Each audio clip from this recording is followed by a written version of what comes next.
Welcome to Community Conversations. I am Miss Ebony J, the Queen of Queens that does the most for you right here on 1230 The Buzz, your talk station, 101.5, 100.3 Cincy's R&B station, and 101.1 The Wiz. Here on Community Conversations is where we come to talk about problems happening in our community and how nonprofit organizations are making a difference. And this month is extremely special because it's Women's History Month. And so for Women's History Month, I thought I'd do something different by bringing on different women who have truly made a difference and who are really, they've broken the ceiling so that way now, today, we're able to do great things. And so I have in here with me today Miss Renee Mahaffey Harris, who is the CEO and founder of the Center for Closing the Health Gap. How are you doing today, beautiful? I'm not the founder, but thank you. Dwight Tony's the founder. I'm the president and CEO of the Health Gap, and I am really happy to be here with you today. I'm so glad to have you.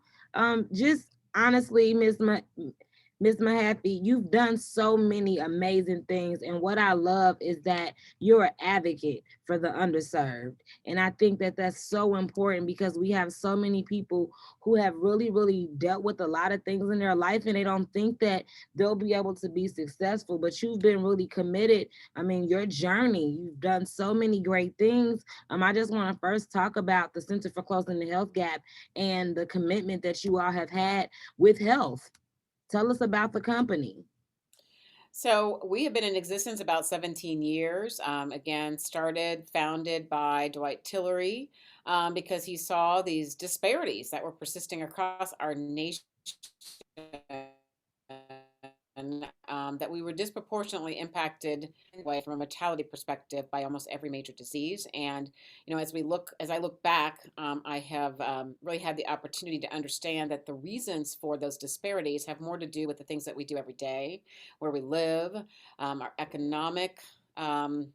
Our economics, our education, our social supports, our social constructs, race as a construct in our health outcomes, and so that's why we exist. We are equipping and empowering individuals with the tools to be a part of their own health solutions, but also how to advocate for themselves in the doctor's office, how to advocate for themselves around the issues that, I've just described, that there's a whole expansion of issues that affect our health. Our health is more than the absence of disease. Our health is what we do every day when we wake up in the morning and go to work or go out into the community. Um, Environment, all the factors of how we wake up and live every day are a part of our health. And 20% of our health is healthcare, but we really think about health in terms of healthcare because that is what affects us. But our organization has been able to reach over 360,000 people over our Wow. 17 years of existence. We have been able to host and be honored to host the annual Health Expo that has enabled over 33,000 people to get free health screenings. We have been able to touch the lives of people and engage them with their own tools and engage them in the process of understanding what research is and understanding that we all need to understand what research is so that we can make sure that whatever someone tells us they're going to do for us, that we can say, well, here's where we started and here's where we ended. And I don't know that our ending is any better. So let's revisit what strategy that maybe you decided for us, and let's strategy for us. And so that's what we're doing. We're equipping and co-creating strategies that help us be able to walk through all the journeys of life, from microaggressions to racial injustice to all the factors that really contribute to the level of stress. And frankly, the level of health disparity has a lot to do with race as the construct. And that is more apparent now than ever as we have seen the rates of death of our black brothers and sisters and our brown brothers and sisters across this country, and those same data points and those same 3 to 1 times the death rate for black and brown people in this country are those that data is the same for us in Hamilton County. And so COVID-19 has really helped us understand that health disparities are real, and that until we start understanding what we need to do, what we can do to advocate to those systems and structures to ensure that there's equity in all those components of our life. I hesitate to think that our data and our factors that we see aren't going to change, but I'm hopeful that they can, because now COVID-19 told the country, even though for 400 years we have been addressing disparities in health, and for over 35 to 50 years we've been addressing it from a policy perspective. So we have a lot of work to do. I'm just so grateful, and I'm just I am honored to be able to work in a place in an organization that enables us to empower and hire and work with Black businesses and work with Black organizations and work with the entire community to really make sure that we are leading the change that we want to see for our own lives. Now, when we're talking about health, what I love when I speak to you, Miss Renee, is that when we talk about health in a younger group, we're thinking like food and health and wellness and the things that we eat. But health, when it's so much more than that, like you said, it's a true lifestyle. The things that you do, the people you engage with, how you're managing your stress, finding a balance. And so you all are always leading different initiatives to make sure those messages come out, right? We are. That's that. Thank you. You did a great description. Sometimes when I get into an area, I don't talk about the things that we do every day. So, our healthy lifestyle initiatives, range from physical fitness, Yes. which is important, and what we eat, how we eat, if we eat clean, if we don't eat clean, if we understand the calories that we're putting into our bodies, understand the sodium and sugar that we're getting from so many things that we didn't realize we got sodium and sugar from, to understanding how here the rest of the Yes. body. And this connection, I think, that we have had. What's going on up here in our head? What's is manifesting itself in our entire body. Because when you don't feel good or you're stressing about things, that does mess with your appetite. It may mess with your bowels, your back. Oh my goodness, my back. Anytime I'm stressed about something, it's like I'm carrying the weight of everything on my back. That's what it feels like. So Mhm. again, we have to really be conscious about those things. And like you said, COVID-19 woke us up because all of those underlying health conditions that we were just like, oh, it's okay, I'm going to do what I want to do. No, people were really feeling it, especially if they caught COVID. Right. No, exactly. So those comorbidities that they were describing, and a lot of those comorbidities are about hypertension and diabetes and other diseases. But stress is such a big basis of many disease for us, and hypertension especially, because hypertension leads to poor heart outcomes, right? And for women, and for Black women, we have the highest rates of heart disease and mortality from heart disease in this nation. So when I think about the fact that women, all the data, all the stories, all the conversations have been about how women have been impacted by COVID-19. So we're already disproportionately impacted by the incidence of COVID-19 as well as death rates. On top of that, women, and specifically single family head of household, who have to figure out how to teach school, maybe don't have the luxury of a job where they can work remotely, Right. and manage all those things, and hope that they can still take care of their own health and not have that stress cause even more damage to themselves. And so we as Black women, and all people, all of our brothers and sisters, but in particular Black women, have borne the burden of the COVID-19's impacts in our lives. And I will say all families have been impacted, but and when you don't really think about how what's going on up in your brain and your mind, and how you're managing that stress, and how that then gets in, how that affects your body, I don't know that we think of it that way. Mm-mm. But we have Not some until we're in a incredible. situation where we got to think about it. Right, right, exactly, exactly. So, the health gap, we have an incredible team. And I say that we have a team of people that work here every day, but we have so many partners that work with us in this community, including Radio One, and including including many of our instructors, including the organizations that we collaborate with across this community. I think that when we learn as Black people how to work together and recognize that we are all rowing the boat the same direction, man, we can solve our own problems because we Yes. have the talents, the gifts. We need more resources, perhaps, but when we put all of our thinking together, I know we can do it. And we must do it because no one's coming to save us. We must save ourselves. Period. This is Community Conversations on 1230 The Buzz, your talk station, 101.1 The Wiz, and 100.3 Cincy's R&B station. I am Miss Ebony J, here talking with Miss Renee Mahaffey Harris, who is the president and CEO of the Center for Closing the Health Gap. Miss Renee, during COVID-19, let's just talk about it and be honest. Hats off. My crown goes off to you all because you all have been leading us through this COVID-19, from getting the information out about where we needed to go to get tested, getting tested to see if we had COVID, and then now this vaccine. Like, talk about some of these big initiatives that you all have been doing because it's been a huge adjustment. It has been a huge adjustment for all of us. But again, back to what I said before, back in March when we knew things were shutting down, I immediately thought, what can we do? And I said, okay, the health gap can do some things by ourselves, but what can we do to make sure that we have trusted information for our people? And so I reached out to my peers with the African American Chamber of Commerce, with the NAACP, with the Urban League of Greater Cincinnati, from Eddie Cohen to Eric Kearney to Joe Mallory, and Rob Richardson to Council Member Jan Michelle Kearney, who at the time was not, and our Black physicians in the Cincinnati Medical Association.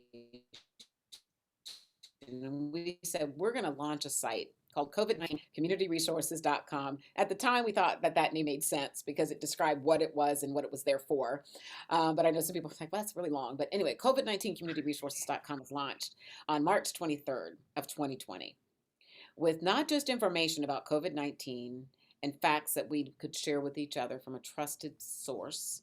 It also had how you sign up for unemployment, how you sign up for PPP, if you have food insecurity, where you can go to access food and meals that are available throughout our community, ways to manage stress from many of our mental health providers and psychologists and Black therapists across this community, what we need to be doing to bolster our immune system, what we need to get out there and walk. And so I remember, a few people calling and sharing even on the town halls. And then again, we launched those town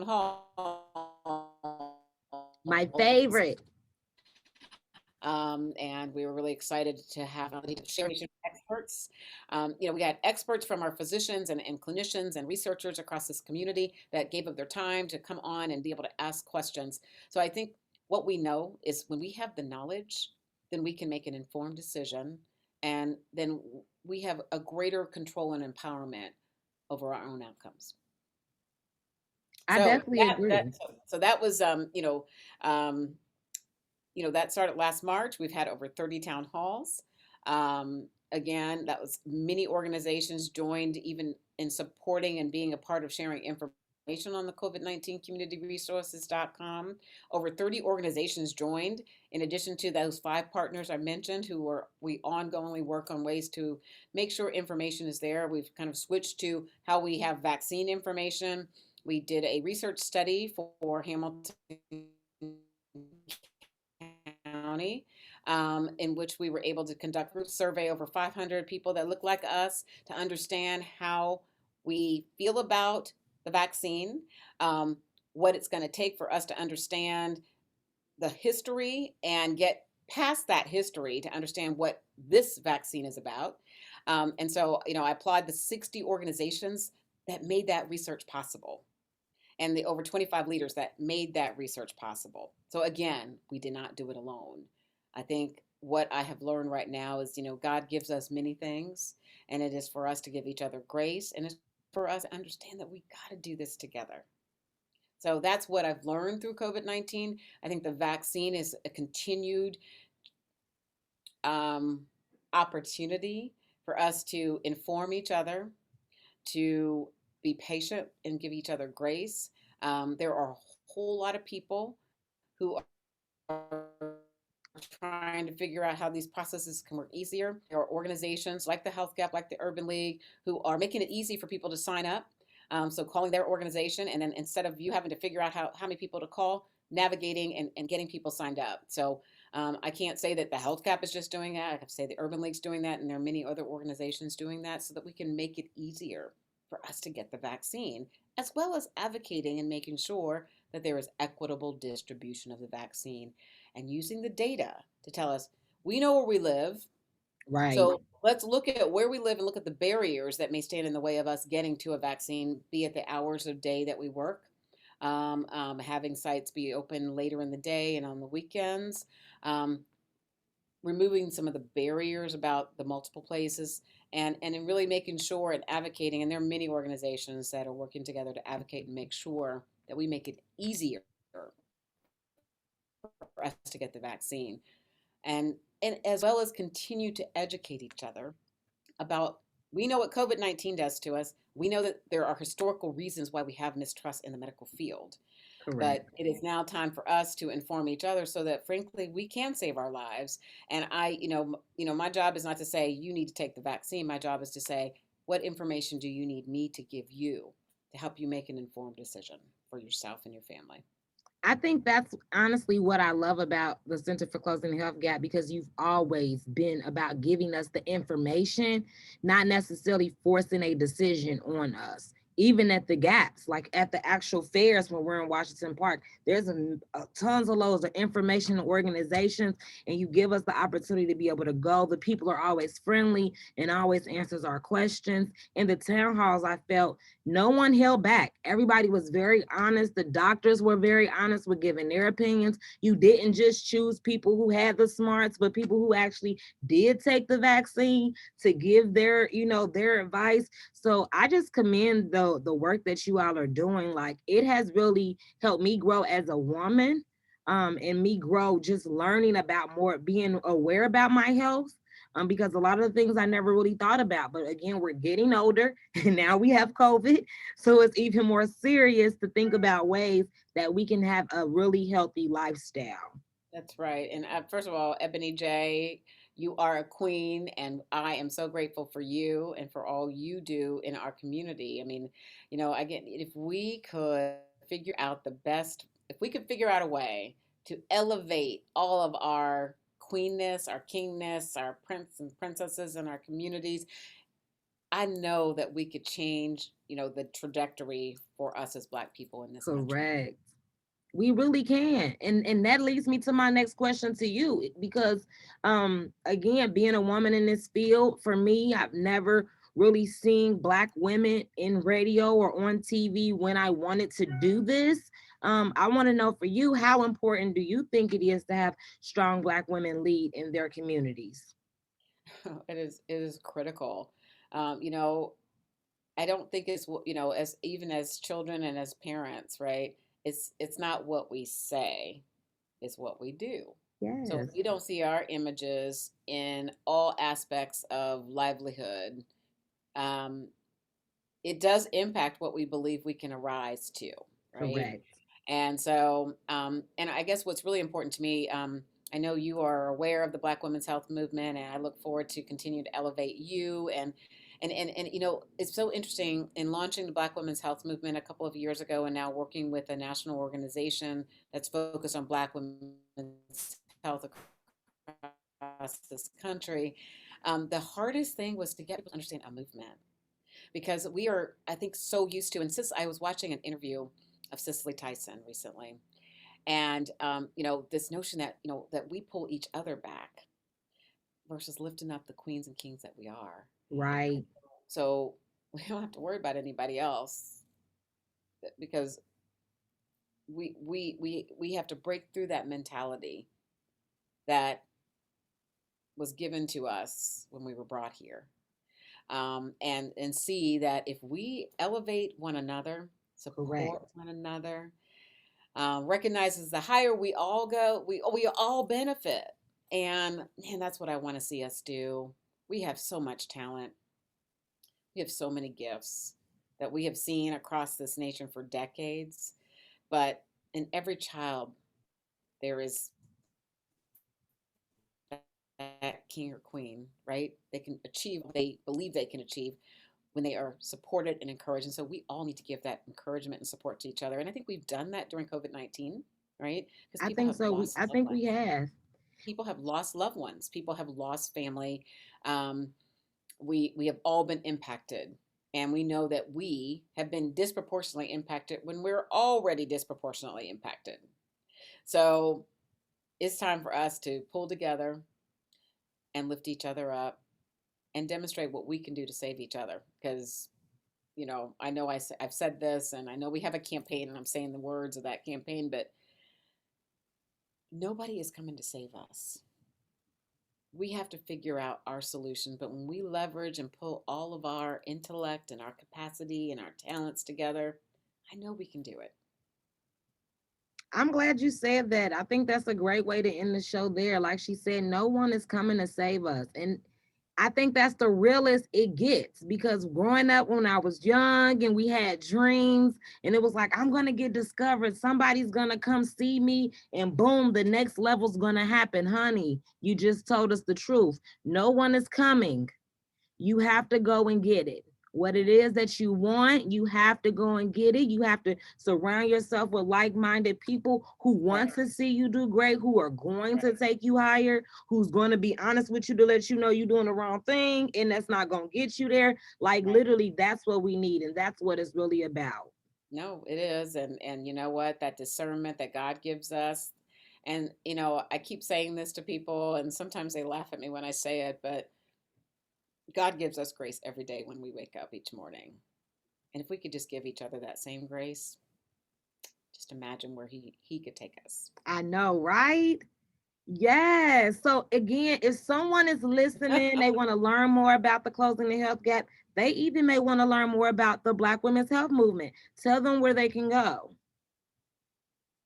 Closingthehealthgap.org, or call 585-9879. If you have questions about the health gap, or if you have questions about how to get a vaccine, or if you have questions about the vaccine, we're happy to provide resources and information so that you can make informed decisions. And we are here to work together with you. We need each other. So I am so grateful to you, Ebony J, for inviting me to be a part of this conversation. It is Black women like you that give me hope and know that we can do it all. We can. We really can. And make sure you all follow the Black Women's Health Movement's Instagram. I'm telling you, I'm always motivated when they drop their information, whether it's giving me some tips or actually telling me some health information. So make sure you follow that. Do you know the handle offhand?